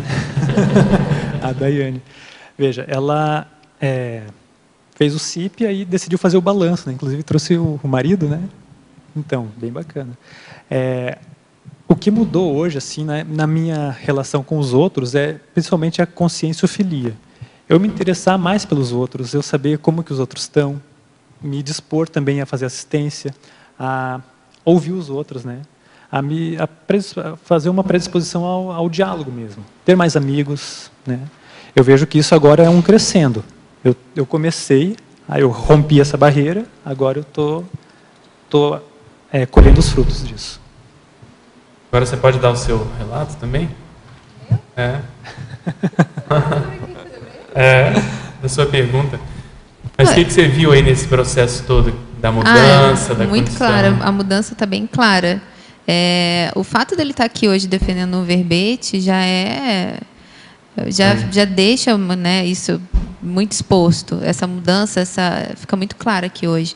E também, semana passada, ele defendeu no seminário de pesquisa a força presencial, a forma como foi exposta a pesquisa que ele realizou e a assistência que ele tem feito em relação a isso. Então, as pessoas estão procurando mais ele também. Eu vejo que ele está sendo procurado por pessoas que antes não procuravam. Então, quando precisam de alguma coisa, já procuram ele, ou precisam de alguma ideia. O que você acha que foi o gatilho dessa mudança? Teve algum fato, alguma coisa, a escrita? Você consegue enxergar? Eu acho que foi um conjunto de fatos, na verdade. A intelectualidade, pelo que eu vejo na condição dele, ela continua sendo aplicada, agora de uma condição diferente. Né? Trafor que foi qualificado, exatamente. O que eu vi é que ele tinha um mega trafor, que é a intelectualidade, aliada a um mini trafar, que era a repressão. E isso acabou transformando, deixando essa intelectualidade nessa condição estéril. Hoje, ele vem trabalhando esse mini trafar há muito tempo, então ele descortinou várias condições que ele tinha em relação a isso. E aí, por isso que eu falo que foi um conjunto de fatores, porque eu não vejo como uma condição em si, mas a partir da própria postura dele de vontade de mudar e de correr atrás das informações que ele precisava acessar. E ele conseguiu deixar essa intelectualidade dele assistencial, produtiva, e isso tem tornado ele, isso tem deixado ele também, transformado isso, a intelectualidade, numa especialidade dele.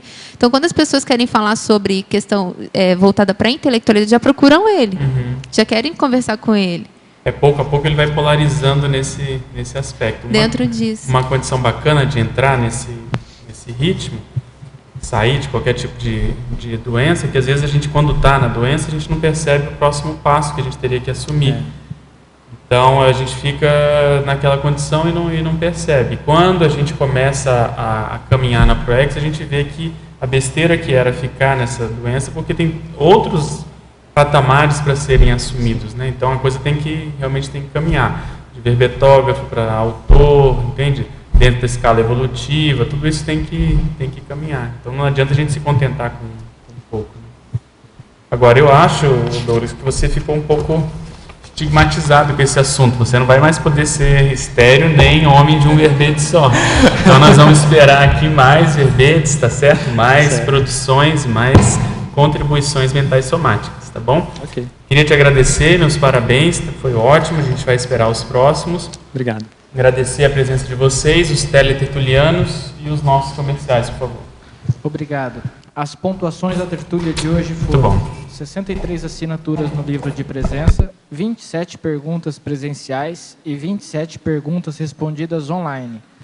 Hoje nós temos 2 recados. A Keiko com o programa Verbetografia e a Nilma com o curso acoplamentário. Boa tarde.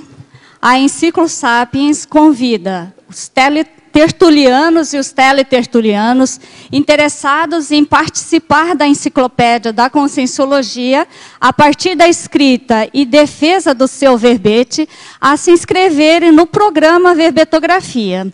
O programa é um curso que oferece informações e técnicas para aprofundar, entender, compreender melhor o conforto dos verbetes e também facilitar a utilização da chapa verbetográfica. E esse curso oferece aulas gravadas que podem ser assistidas a qualquer momento, quantas vezes forem necessárias, e também aulas semanais que acompanhar, tirar as dúvidas, né, e ajudar, auxiliar na sua produção verbetográfica. Chamamos a atenção que a turma EAD, totalmente à distância, já começou na semana passada, no dia 27 de fevereiro. Mas ainda há tempo de participar, né, entrando a partir da segunda aula, fazendo a inscrição até quinta-feira que vem, na próxima quinta-feira que acontece a segunda aula. Estamos com inscrição aberta também para a turma semipresencial. As aulas presenciais acontecem às quartas-feiras, começando no dia 12 de março. As aulas são às quartas-feiras, das 19h30 às 21h30, na sala da Enciclo Sapiens. As inscrições podem ser feitas na recepção do CAEC ou por telefone 45 3525 2652, lembrando que, para os reciclantes, aqueles que já fizeram o curso e está refazendo, tem desconto de 25%. E também alunos acima de 60 anos têm desconto de 50%. Aguardamos vocês. Obrigada. Boa tarde. Trago um convite a você que enfrenta com seriedade o processamento da sua ProEx. Na semana da Max ProEx, a reflexão profunda sobre ProEx tem continuidade no acoplamentário. Será de 7 a 9 de março com os EPICONs, o Ildenilson Signorini, Adriana Lopes e Ana Luísa. As inscrições são feitas na recepção do CAEC. Esperamos por você no acoplamentário. Obrigada.